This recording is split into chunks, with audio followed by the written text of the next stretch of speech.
Hello, welcome to our first sourdough series. I'm really excited that you guys are here and you're wanting to learn more about sourdough, or maybe you've tried it once in the past and it didn't work so well, and so you're here to kind of troubleshoot where those problem areas are. Either way, I'm really excited you're here. I love sourdough. I've been doing sourdough now for about 5 years. The way that I've used it has definitely varied. I used to only make the traditional sourdough loaf. Now I use it for so many different things, which I think is just really fun to play around with. But before I get into how we're going to make our starter, I just want to share a little bit about the basics. So you need like very, very basic things, but the one thing I would recommend is a kitchen scale. This scale right here has lasted me 5 or 6 years. It's on our Amazon store. It is $10. It is not fancy. There are definitely fancier scales out there, but it's tried and true. It's made well and it's lasted for a really long time. And it's even made a move with me and did not get damaged. So I love this one. It's on our store if you need one. Most of them at the grocery store between $20 and $30. Don't do that. The $10 scale will work just fine. So again, that's on the Amazon store. And then you just need some type of glass jar. I got this one from Dollar General. And it was one of those jars, that had these little metal pieces around it. I literally took these off, just popped them right off. There was that little rubber seal around this lid. I took that off. I'll explain that why. And now I just have a glass jar with a lid. Pretty simple, pretty basic, $4. So, and then you need your flour. I'll talk about the different combinations of flour in a minute that you can use. I'm just going to be using Einkorn flour, so I grabbed this, and then you just need water. Now this is an important piece. This needs to be filtered, unchlorinated water. If you don't have a filter in your home, then you need to buy a jug at the store of filtered, unchlorinated water, distilled water, spring water. Something that's been filtered will work really well, but it cannot come from the tap. It will not work. So that is a big piece that might help troubleshooting your starter right from the get-go. Okay, so sourdough starters are very basic. It is flour and water, and then it uses the natural bacteria from your environment and from the flour to make its own wild natural yeast. The other type of yeast we use typically in breads are the powdered form, and this is conventionally made in a factory. It does not contain those natural bacteria that we need in our gut to help us break down food. Bread a long time ago was only ever made with a sourdough starter, and that is a really vital piece that we're missing today because we lack those enzymes in our bodies more so than ever. So sourdough is a really great way to help boost your body's ability to break down gluten, to break down flour, and to be able to actually absorb the nutrients that come from grains. If you are really sensitive to grains, I highly recommend this Einkorn flour. I won't really go into a lot of this now, but it is very low in gluten, it's higher in protein. It actually has been found to have anti-inflammatory properties and has a lot of antioxidants. So this could be a really good flour. It is a little more expensive, so if you can't do that, that's totally fine. Sourdough can still be incredibly beneficial with just regular all-purpose flour, and you could use a rye flour with that as well. So if you're not going to use Einkorn, which I'm going to use today, the other combination I've had a really good run with has been a 50-50 split of, I do unbleached organic flour. That's really important. It has to be unbleached. Organic flour, it cannot be enriched in any way, it will not work. And then I do the split with rye flour. So it's just 50-50 for that. That's a really, really good one. There are other combinations out there. Some people use whole wheat flour, some people just use all-purpose flour, and then there are gluten-free flour sourdough starters. I personally have never done them, so I can't speak to them.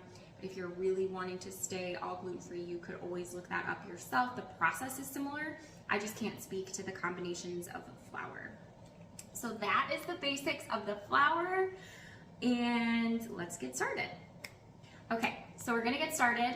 First thing you need is your scale. Now this is really important to know that you want your scale on grams.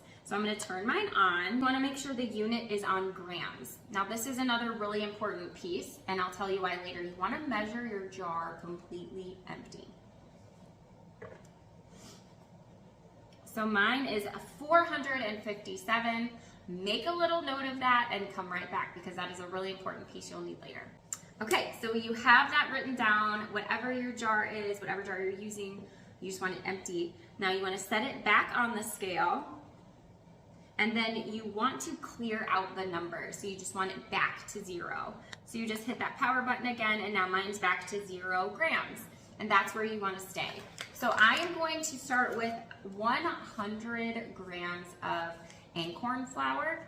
If you are going to use a split, then I would do 50 of one and 50 of another. So go ahead and put that in there until it gets to 100.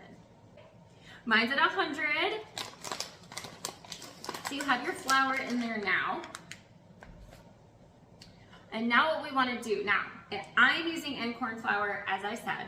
So Einkorn flour is different in that it doesn't absorb as much liquid as regular all-purpose flour. So if you are using regular all-purpose flour, you are going to use, even with rye, so if you're using a split of all-purpose and rye or just all-purpose flour, you are going to do 100 grams of the flour and you are going to do 100 grams of the water. If you're using Einkorn flour, you need to do 75 grams of water. So you're going to do a little bit less because it's not going to absorb as much and it'll be too runny. So go ahead and add the water either to 100 or 75 depending on your flour. I got it to 75. If you go 1 over or 2 over, it's okay. It's not going to make a big deal. If you go 5 to 10 over, that might be a little bit of an issue. So try to really make sure as you get close to that number, even if you need to use a spoon to kind of slowly dump it in, that's fine too. But I'm at 175.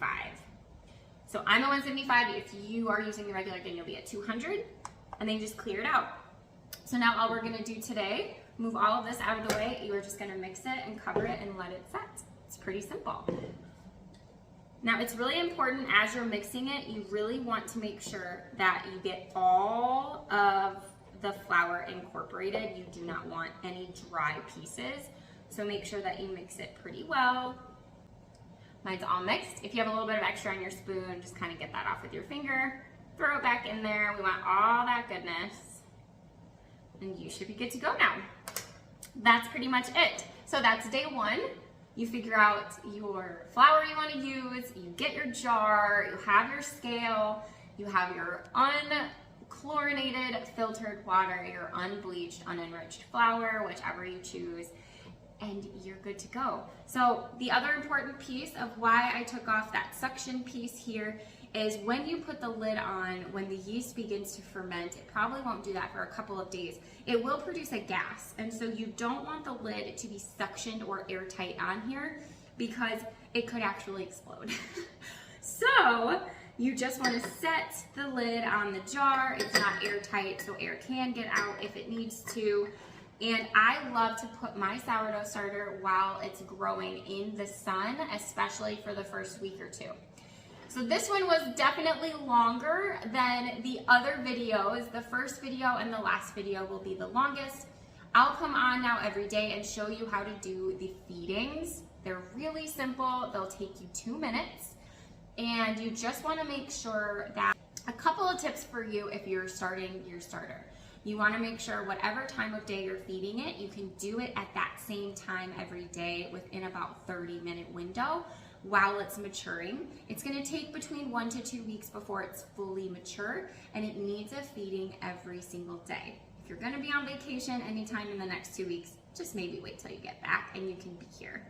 And then the other most popular, most asked question I get about sourdough is, do I have to feed this thing every day? Like when I go on vacation, do I have to take it with me? The answer is no. Once this is mature, I will share that at the end with you of the series. I don't want to overwhelm.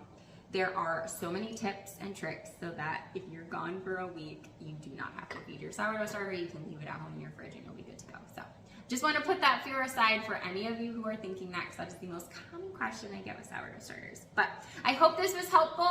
I hope you have a beautiful starter already going, and I will be back tomorrow to do the first feeding.